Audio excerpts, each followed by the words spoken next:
ہم بہت قریب ہیں اور ہمیں کن احتیاطوں کے ساتھ میں ان ایام کو گزارنا ہے، کس طرح سے قربانی کرنی ہے، کیا حفاظتی تدابیر کرنی ہے، وہ چند گزارشات شاہ اسلامک لائبریری کی جانب سے آپ حضرات کی تصدیق کے بعد یہ ہم سے جاری کی جائیں گی، ان کا اجرا ہوگا۔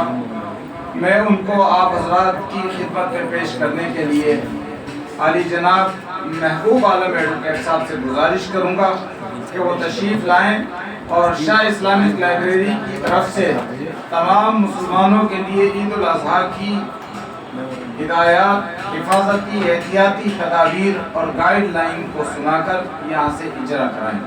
اسی طرح سے اس سال ہندوستان سے جو حجاج کرام سرزمین عرب پر حج کے لیے تشریف لے گئے ہیں، ان کے لیے ہم سب کی طرف سے ایک پیغام ہے کہ اپنے ملک کو وہاں کی دعاؤں میں یاد رکھیں، اپنے ملک کے حالات کو، اپنے ملک کے لوگوں کو وہاں اپنی دعاؤں میں یاد رکھیں اور اپنے ملک کی شناخت اور پہچان کے ساتھ وہاں آپ رہیں۔ جس ملک اور جس وطن میں ہم رہ رہے ہیں، یقیناً دوسرے ملکوں میں جا کر ہم اس کے نمائندہ اور ترجمان ہوتے ہیں، لہٰذا حجاج کرام کے لیے ایک پیغام ہے، وہ بھی وکیل صاحب آپ کو پڑھ کر سنائیں گے اور گائیڈ لائن کے جو نکات ہیں وہ بھی پڑھ کر سنائیں گے۔ اس کے بعد پروگرام کے اختتام کو پہنچ جائے گا۔ تشریف لائیں۔ 3 منٹ لوں گا، زیادہ نہیں۔ دو ابھی آپ کے سامنے پیغام حج و قربانی، اس کے بارے میں علماء کرام اس پہ بہت اچھی روشنی ڈال رہے تھے۔ قاری خالد بشیر قاسمی صاحب نے بہت ہی محنت اور مشقت کے بعد تھوڑا سا میرے سے مشورہ کرنے کے بعد یہ کچھ گائیڈ لائن تیار کی ہیں۔ عید الاضحیٰ بقرعید سے سمبندھت کچھ ضروری باتیں اور احتیاطی گائیڈ لائن۔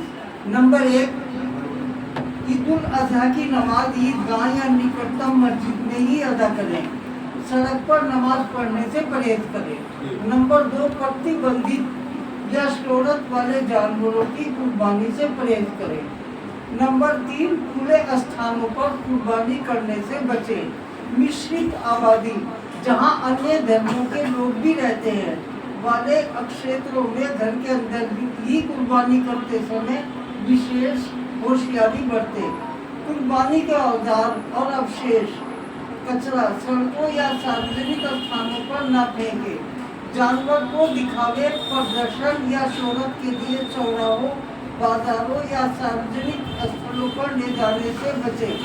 نمبر 7، قربانی کے سمے کی ویڈیو ریل نہ بنائیں اور نہ ہی سوشل میڈیا پر شیئر کریں۔ نمبر 8، جانوروں کو ذبح کرتے سمے یا گوشت بناتے سمے کی کوئی ویڈیو یا ریل وائرل نہ کریں۔ نمبر 9، جانور کی خرید و فروخت میں سبھی قانونی نیموں کا پالن کریں۔ نمبر 10، قربانی کا گوشت ایک استھان سے دوسرے استھان پر لے جاتے سمے صفائی اور سرکشا کا پورا دھیان رکھیں۔ نمبر 11، اس پوتر پاک تہوار پر اسلامی شکشاؤں، دیش کے قانون اور انیہ دھرموں کی بھاوناؤں کا پورا سمان کریں۔ نمبر 12، قربانی کے موقع پر علماء دین، ائمہ کرام، رشتہ داروں اور غریبوں کو نہ بھولیں۔ من جانب شاہ اسلامک اکیڈمی، جامع مسجد، مظفر نگر۔ اسی کے ساتھ پہلی بار بھارتیہ حاجیوں کے نام ایک پیغام بھی شاہ اسلامک اکیڈمی کی طرف سے جاری کیا جا رہا ہے۔ بھارتیہ حاجیوں کے نام ایک سندیش، حج 2025۔ بھارت سے سعودی عرب جا کر حج 2025 کا پوتر فرض ادا کرنے والے لگ بھگ 1,75,000 بھارتیہ مسلم بھائیوں اور بہنوں سے ہم اپیل کرتے ہیں کہ دنیا بھر سے آئے لاکھوں حاجیوں کے اس مہان اجتماع میں آپ سب بھارت کی پہچان کے ساتھ رہیں۔ آپ سے گزارش ہے کہ آپ بھارتیہ ترنگے کے ساتھ رہیں اور اپنے بھارتیہ ہونے پر گرو محسوس کریں۔ اس نام کے پوتر شہر مکہ میں جب آپ حج کی ادائیگی کریں تو اپنے دیش بھارت کے لیے دعا کرنا نہ بھولیں۔